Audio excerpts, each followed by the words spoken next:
Doctor Arif Alvi साहब ने कहा है, उसको ट्वीट के अंदर उन्होंने बताया है, एक्स के ऊपर उन्होंने लिखकर बताया है। उन्होंने कहा कि शीरी मज़ारी झूठ नहीं बोलती।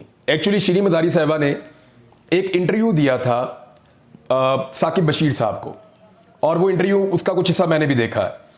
तो डॉक्टर आरिफ अलवी साहब कह रहे हैं शीरी मज़ारी झूठ नहीं बोलती, मुझे यकीन है कि ये हकीकत है और मैं खुद उनसे ये रूदात सुन चुका हूँ। बड़े अफसोस और बड़ी शर्म की बात है जिन्होंने ये किया। वो कौन है?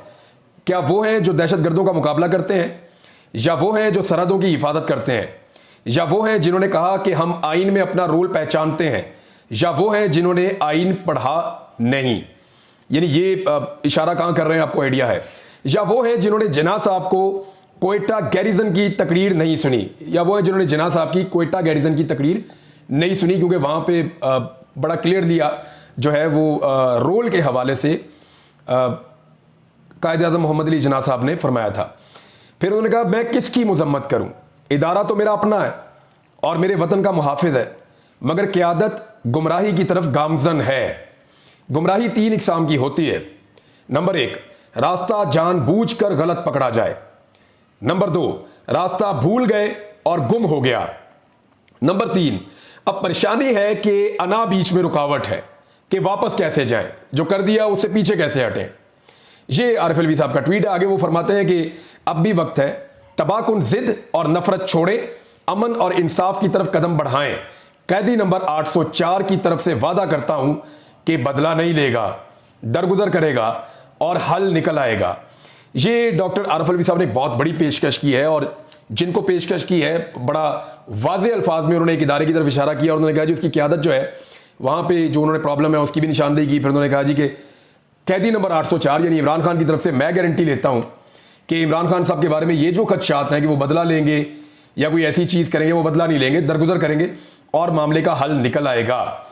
अच्छा, अब इसमें जो है वो एक ट्वीट को रीट्वीट करते हुए एक्चुअली डॉक्टर आरिफ अलवी साहब ने ये कहा था, और उसमें शफीक अहमद एडवोकेट साहब ने जो ट्वीट किया था वो लिखते हैं कि पाकिस्तानी फौज और ISI के लिए इंतहाई काबिल शर्म है कि एक मजबूर बेटी को दबाकर और ब्लैकमेल करके मां से प्रेस कॉन्फ्रेंस करवाई गई और माफ़ी दी गई, और मजीद काबिल शर्म बात है कि माफ़ी वाली ऑप्शन सिर्फ अशराफिया को दी गई और हज़ारों कारकुन आज के दिन तक कैद और अब भी रोज़ाना उठाए जा रहे हैं।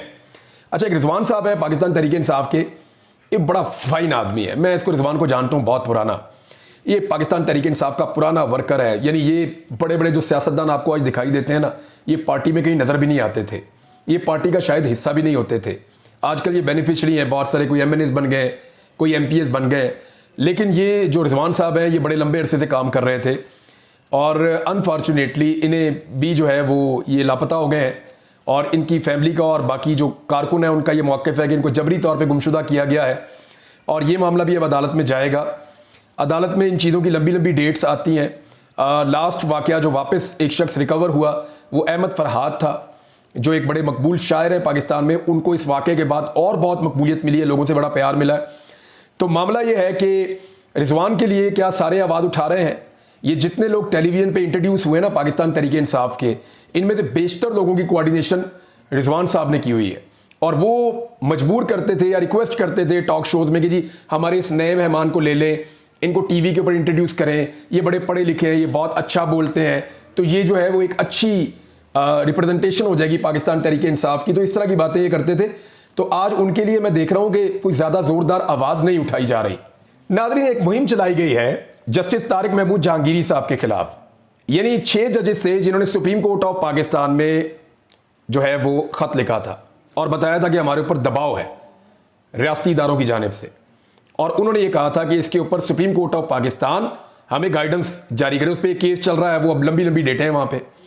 लेकिन उन 6 में से 4 जजेस के खिलाफ जो है वो रेफरेंसेस वगैरह चले गए हैं, और तमाम जजेस की किरदारकुशी की जा रही है, लगातार उनको टारगेट किया जा रहा है।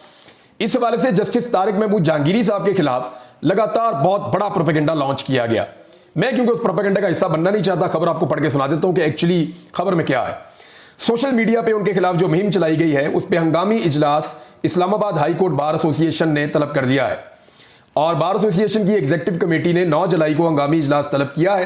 हाई कोर्ट बार एसोसिएशन ने एलामिया जारी करते हुए कहा कि जस्टिस तारिक महमूद जहांगीरी के खिलाफ बदनीयती पर मबनी सोशल मीडिया मुहिम की मजम्मत करते हैं वो एक काबिल और मेहनती जज हैं। एलामिया में कहा गया कि जस्टिस तारिक महमूद जहांगीरी का बतौर वकील और डिप्टी अटॉर्नी जनरल शानदार पेशावराना कैरियर है। Islamabad high court bar association अदलिया की आज़ादी और खुद मुख्तारी पर मुकम्मल यकीन रखती है। अब इसके ऊपर भी अदलिया को नोटिस लेना चाहिए, जैसी उनकी तस्हीक की जा रही है, यानी साबित करना चाहते हैं। यानी कोई आदमी अगर फर्ज करें सरकारी कॉलेज से या यूनिवर्सिटी से पढ़ा हुआ है और अगर कहीं रियासत उससे नाराज हो गई है या हुकूमत उससे नाराज हो गई है, तो वो सरकारी यूनिवर्सिटी या कॉलेज जो है वहां पे उस बंदे का रिकॉर्ड भी गायब हो सकता है और ये भी कहा जा सकता है कि जनाब ये तो यहां से पढ़ा ही नहीं है। तो बहुत अजीब अजीब चीजें पाकिस्तान में हो रही हैं।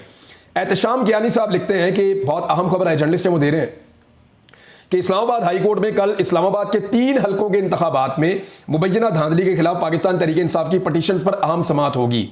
ये वो 3 हलके हैं इस्लामाबाद के जहां से धांधली पकड़े जाने का आगाज होगा। और ये मामला अब कौन सुन रहा है? जस्टिस तारिक महमूद जहांगीरी साहब सुन रहे हैं, जिनके ऊपर एक खौफनाक और घटिया मुहिम चलाई जा रही है उनकी तौहीन करने के लिए।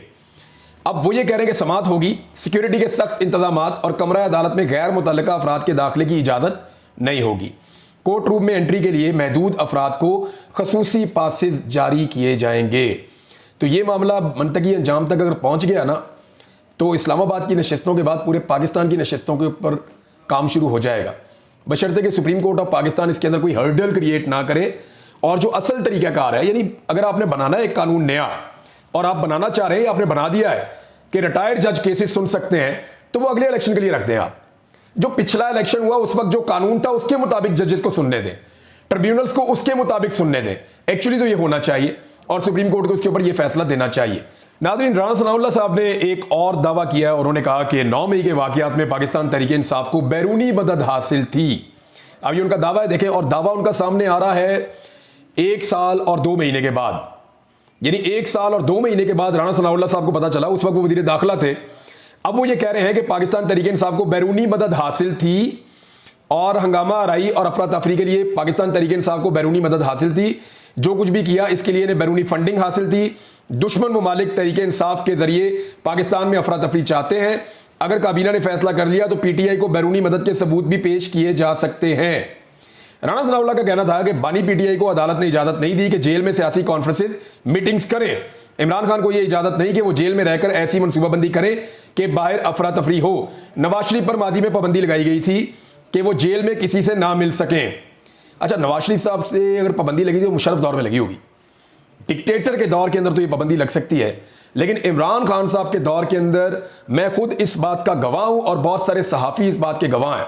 इमरान खान के दौर में नवाज शरीफ ने जब सहाफ़ियों से मिलना होता था ना, तो बहुत बड़े पैमाने पर 1-1 दर्जन 1.5 दर्जन सहाफ़ियों को बुलाया जाता था। मियाँ साहब सेंटर में बैठ जाते थे, एक लाइन इधर लगती थी, एक लाइन इधर लगती थी। सहाफ़ियों के साथ मियाँ साहब बाकायदा घंटों गुफ्तगू करते थे। और उसके अलावा जो अपने रिश्तेदार हैं मियाँ साहब के, वो तो बगैर पूछे रोजाना वहीं मौजूद रहते थे। सारे खाने उनके घर से आते थे और उनको वीवीआईपी किस्म का उनको स्वीट मिला हुआ था जिसके अंदर तमाम फैसिलिटीज थी। तो इमरान खान के साथ तो मुकाबला किए नहीं। जहां मुशर्रफ के दौर में हो सकता है कि नवाज शरीफ साहब पर पाबंदी लगी हो, लेकिन इमरान खान के दौर पर ऐसी कोई पाबंदी नहीं थी, क्योंकि नवाज शरीफ साहब ने जो मुलाकातें की हैं इमरान खान साहब के दौरे हुकूमत में, वो मुलाकातों का वर्ल्ड रिकॉर्ड है जो नवाज शरीफ साहब ने लगाया था और वो वर्ल्ड रिकॉर्ड मौजूद है।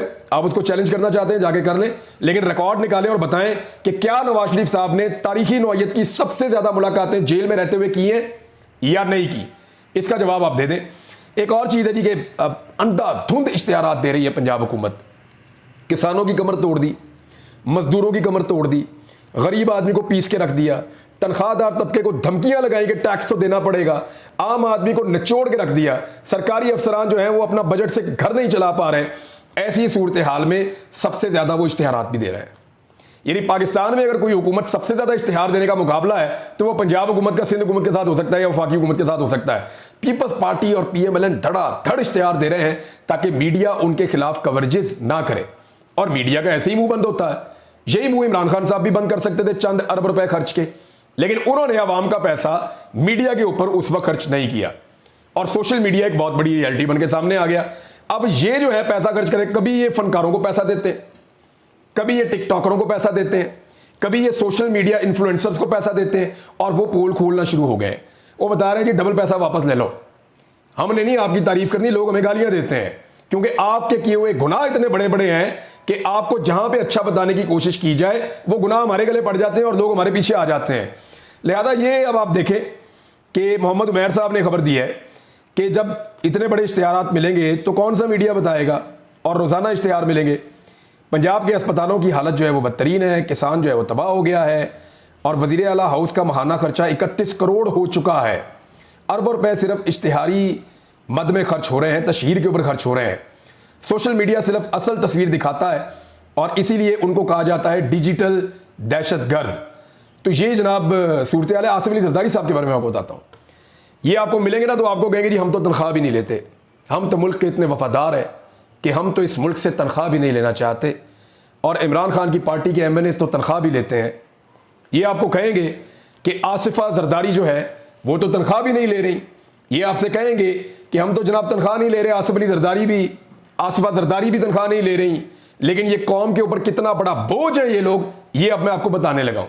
अपनी तनख्वाह छोड़ के जो इनके अल्ले तल्ले हैं और जो पैसा ये खर्च रहे हैं और कौम का पैसा जो इनके ऊपर लग रहा है, ये जरा आप देखिए। आसिफ अली जरदारी साहब की गाड़ियों के काफिले के लिए, ये आमिर सईद अब्बासी साहब ने भी इसको ट्वीट किया और बहुत सारे लोगों ने किया, और ये डॉक्यूमेंट है सामने मेरे। ये डॉक्यूमेंट क्या बता रहा है कि आसिफ अली जरदारी साहब की गाड़ियों के काफिले के लिए मुख्तस बजट में 400 गुना इजाफा कर दिया गया, 400%, यानी उसको 4 गुना कर दिया है, जितना बजट था उससे 4 गुना कर दिया है। सदर आरिफ अलवी की गाड़ियों पर सालाना 9 करोड़ रुपए खर्च होते थे, वो भी बहुत ज्यादा पैसा था। एक साल में 9 करोड़ रुपया सदर आरिफ अलवी की गाड़ियों पे खर्च होता था एक साल में। वो आर्मड गाड़ियां होती हैं और उनके फ्यूल भी ज्यादा होते हैं, उनके टायर चेंज करने होते हैं, बहुत सारी चीजें होती हैं, उनकी मेंटेनेंस भी महंगी होती है, लेकिन 9 करोड़ रुपया खर्च होता था आरिफ अलवी साहब के टाइम पे, जो बहुत ज्यादा था मेरी नजर में पाकिस्तान जैसे मुल्क के लिए। जबकि आसिफ अली जरदारी की गाड़ियों पर 44 करोड़ रुपया खर्च होगा। एक तरफ 9 करोड़ रुपया, एक तरफ 44 करोड़ रुपया, ये जरदारी साहब ने किया, पैसा बढ़ाया है। और यानी माशी चैलेंजेस से मुल्क इस वक्त नबर्द आजमा है और तनख्वाह ना लेने का उन्होंने ऐलान किया, और ये जनाब आपको लगभग आपको 35 करोड़ रुपया इजाफी सालाना ये पड़ गया। इसके बाद दूसरी खबर देखें, ऐवान सदर का जो गार्डन है, जो बाग है, उसकी देखभाल का बजट भी 3 करोड़ से बढ़ाकर 6 करोड़ रुपया कर दिया गया है, वो भी डबल हो गया है। और उसके लिए 85 मुलाजिमीन ड्यूटी देंगे कि आसिफ अली जरदारी साहब का जो मैदान है बाहर, जो पार्क बना हुआ है, जरा वो अच्छा रहे, तो उसके लिए 85 अफराद ड्यूटी देंगे।